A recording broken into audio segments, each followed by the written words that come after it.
mumbwire nge iyi noheri sinzi impamvu ndi kubona itandukanye n'izindi noheri nari isanzwe nzi, ndi kubona bitandukanye pe.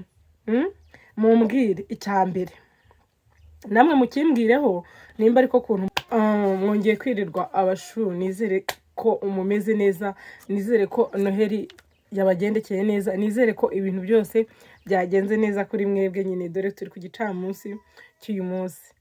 Abantu mwe rero ndi kwitegura, ariko nubwo ndi kwitegura nguma hano mu rugo, kuko ngiye kuri noheri nta hantu njya. Kuri noheri nisanga nta hantu nagiye niriwe hano mu rugo, ariko nimwakibonye ni ubwa mbere nabona show y'abagororwa.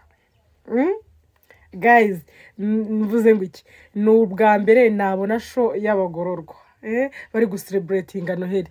Nimba namwe ari ubwa mbere nimumbwire, nimba byari bisanzwe wonge ntago mbizi, wenda muzize imbuga nangiye kuzikoresha cyane uyu mwaka, ariko byari ibintu byari bishimishije pe. Harimo n'abantu umuntu atarazi ngo bari hehe, bamwe twagiye tubabona. Then rero icyo nicyo kintu cya mbere. Reka nze mbabwire icya kabiri, ariko namwe murambwira icya gatatu ni ikihe. Mwebwe kariya kantu nimukambwireho pe, ndakeka abenshi mwakabonye, si bishimishije rata. Hari nk'abantu utaruzi ngo bari hehe, hari nk'iki, nabo nyine muri make hari babonye umwanya nawe wo kumva ko wo kunezerwa muri make. Dore ikindi cya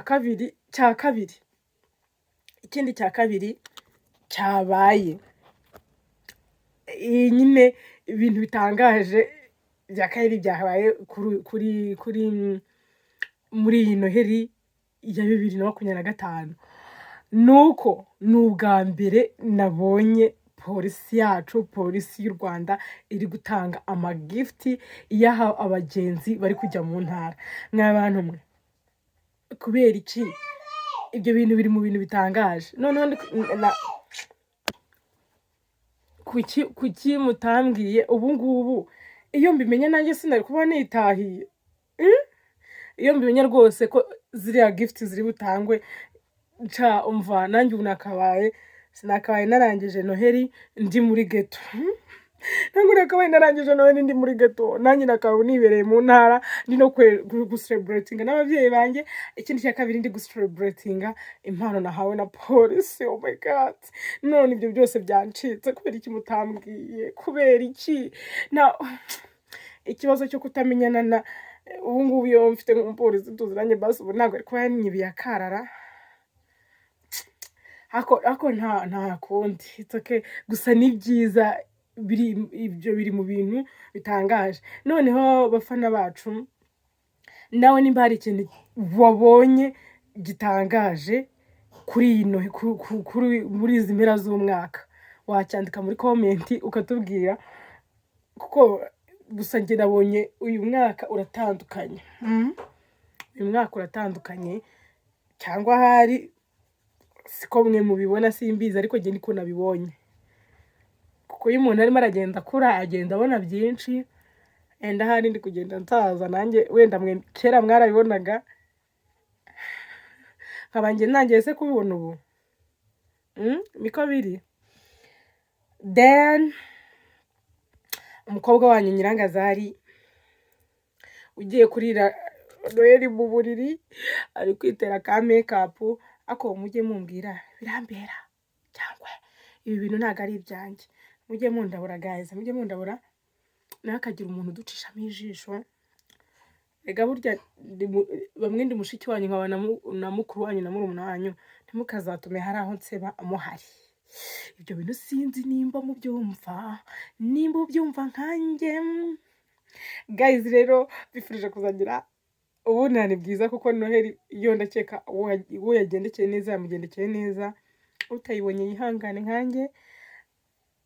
Mugire ibihe byiza, ariko hagira umparokesheni we. Ubu mara imyaka, ejo umusibe, ejo nzaba nujuje imyaka 27.